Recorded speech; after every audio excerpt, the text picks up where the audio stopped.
In the stillness of the tropical night, something moves, not a predator of size or roar, but of silence. A flicker of wings cuts across the moonlight. A shadow lands, a breath. Then, a single drop of blood. For centuries, no one knew what it was. Locals whispered of spirits that came in the dark, feeding on life itself. Livestock found weak and trembling at dawn. Tiny wounds, no killer in sight, just fear in the air. It wasn't until the early 1800s, deep in the jungles of Brazil, that truth finally began to unfold. A German naturalist, Johann Christian Meekin, documented a strange, small bat unlike any known before. Its teeth were too sharp, its habits too secretive. He named it Philostoma rotundum, but the mystery didn't end there. Years later, other scientists studying these nocturnal creatures realized they belonged to a different lineage, unique among mammals. Thus emerged the chilling name, Desmodus rotundus. The vampire bat. They discovered 3 species: the common vampire bat, hairy-legged vampire bat, and white-winged vampire bat. All with one haunting trait: they fed on blood. Unlike legends, they didn't drain their victims dry. Their bite was surgical, a clean incision, so light the victim rarely stirred. Inside their saliva, scientists found an anticoagulant aptly named Draculin, keeping blood flowing as the bat fed quietly in the night. But the story didn't stay in the jungle. When tales of blood-drinking bats reached Europe, something ancient stirred. Old folklore of undead beings who rose from graves and thirsted for blood collided with these new discoveries. The myth of the vampire finally found its wings. And when Bram Stoker's Dracula took shape in 1897, the bat became its eternal symbol, the creature of transformation, of shadows, of fear itself. Yet the irony lingers. These real vampires are not monsters. They are intelligent, social, and even selfless, known to share food with colony members who go hungry.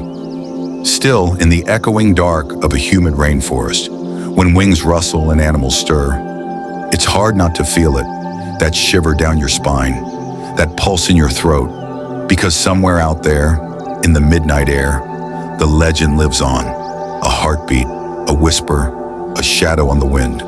The vampire bat, born of science, raised by fear, and kept alive by the darkness. In the dense rainforests of Latin America, under the silver moon, 3 shadows rule the night. Not monsters, not myths, but real creatures. Evolution's most fascinating rebels. The only mammals on Earth that truly live on blood. 3 species, 3 specialists, 1 chilling secret. First, the common vampire bat, Desmodus rotundus, the most infamous of them all. Sleek, gray-brown, intelligent, and social. It doesn't hunt birds or reptiles like others. It prefers mammals, mostly cows, horses, pigs, even sleeping humans when farms creep into the forest. With razor-sharp incisors, it makes a painless incision, then laps up the flowing blood, drop by drop. Its saliva, carrying the anticoagulant Draculin, keeps the meal smooth, silent, and deadly precise.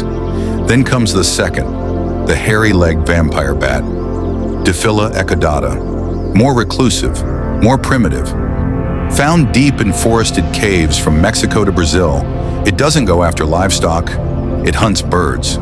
Its feeding is swift and careful, using its fine hairy legs for balance while it pierces through feathers to reach a vein.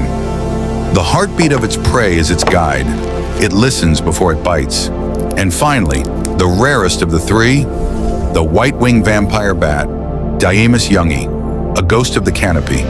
Its pale, almost luminous wings flutter softly as it feeds. Like the hairy-legged species, it drinks avian blood, mostly from large birds such as chickens or wildfowl. But it's gentler. It uses its small, rounded teeth to make tiny cuts on the skin instead of tearing. Scientists call it the soft feeder among vampires. Though all 3 share one diet, their worlds are different. The common vampire thrives in open grasslands and ranches, close to herds. The hairy-legged prefers dark caves and humid forests, and the white-winged drifts through warm, tropical lowlands where birds roost at night. Each species is a masterpiece of adaptation. Infrared sensors to detect warm blood, wings built for stealth, and teamwork that rivals even primates. And yet, for all their eerie fame, they're vital to the ecosystem, controlling wildlife populations, recycling nutrients, and teaching scientists about anticoagulants that could save human lives. So the next time you hear wings in the dark, remember, not every vampire wears a cape. Some are real, small, precise, and silently keeping their ancient hunger alive. 3 species, 1 instinct, the everlasting thirst, written in their blood.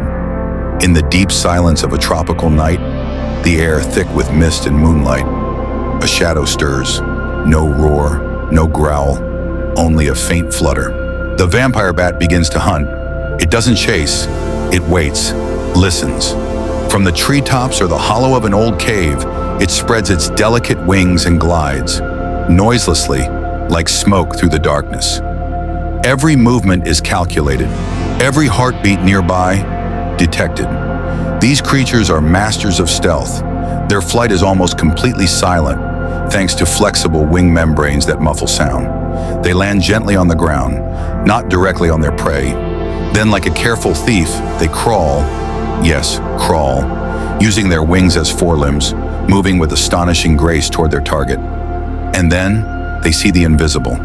Hidden inside their short, leaf-shaped noses are infrared sensors, natural heat detectors that can sense even the faintest warmth of blood flowing beneath an animal's skin. A sleeping cow's leg, a bird's neck, the soft skin of a pig, all glow like a map of pulsing red to a vampire bat's senses. Once the perfect spot is found, it strikes, not with violence, but with precision. Its razor-sharp front teeth, honed like surgical blades, make a tiny incision, so fine that the prey doesn't even flinch. No tearing, no pain, just a shallow cut. Then comes the secret of the feed. Unlike the myths, these bats do not suck blood. They lap it, slowly, rhythmically, like a cat drinking milk. Their tongues are grooved to channel the warm blood upward. Meanwhile, their saliva releases a remarkable anticoagulant called draculin, which keeps the blood from clotting, ensuring a steady, gentle flow. The bat drinks for about 20 to 30 minutes, taking only what it needs, a few teaspoons at most. When it's done, it lifts away silently into the darkness, leaving behind nothing but a tiny mark and a mystery. Back in their roosts, they share what they have collected. A bat that fed well will often regurgitate blood to help a hungry companion survive. It's not just survival, it's loyalty. Every hunt is a dance of silence, warmth, and instinct. A perfect blend of biology and stealth. No sound, no struggle, just the whisper of wings, the pulse of life, and the quiet art of a predator that has turned blood into poetry. In the heart of the night, when every creature sleeps, the vampire bat awakens, nature's most perfect design for a liquid diet. Small, agile, and eerily precise, it carries within its body a collection of adaptations so refined that survival itself seems like art. Let's start with what makes it legendary: its saliva. Inside that clear, shimmering liquid lies an enzyme called draculin, named fittingly after the vampire of legend. Draculin is not just a name, it's a biochemical marvel. This compound prevents the blood of the prey from clotting, keeping it flowing freely while the bat feeds.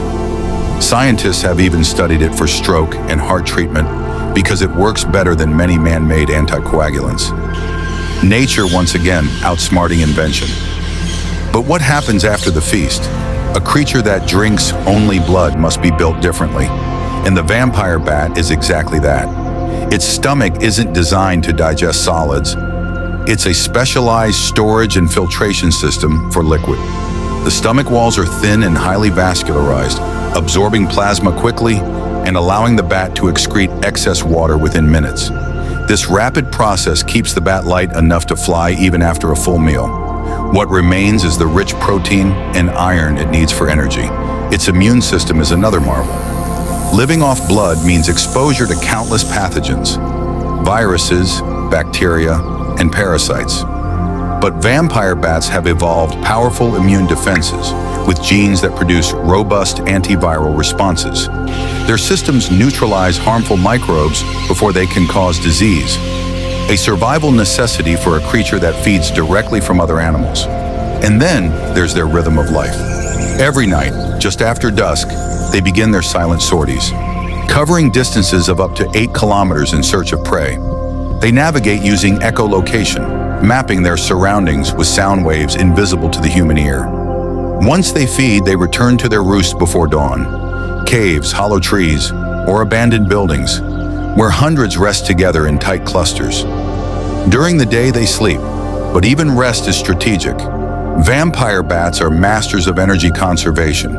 Their body temperature drops slightly, and their metabolism slows, preserving every bit of energy for the next night's hunt. They live by a rule of balance. Too much blood, they're heavy and slow. Too little, they starve. So they depend on one another. A bat that couldn't feed one night may beg for help, and another will share by regurgitating blood. An act of survival and solidarity. From Draculan to echolocation, from fluid digestion to social feeding, every feature in the vampire bat's biology tells one story. Evolution's devotion to perfection. A creature of fear and myth, but a masterpiece of design and reality. Built for the darkness, surviving through precision, and thriving on the rhythm of blood and moonlight.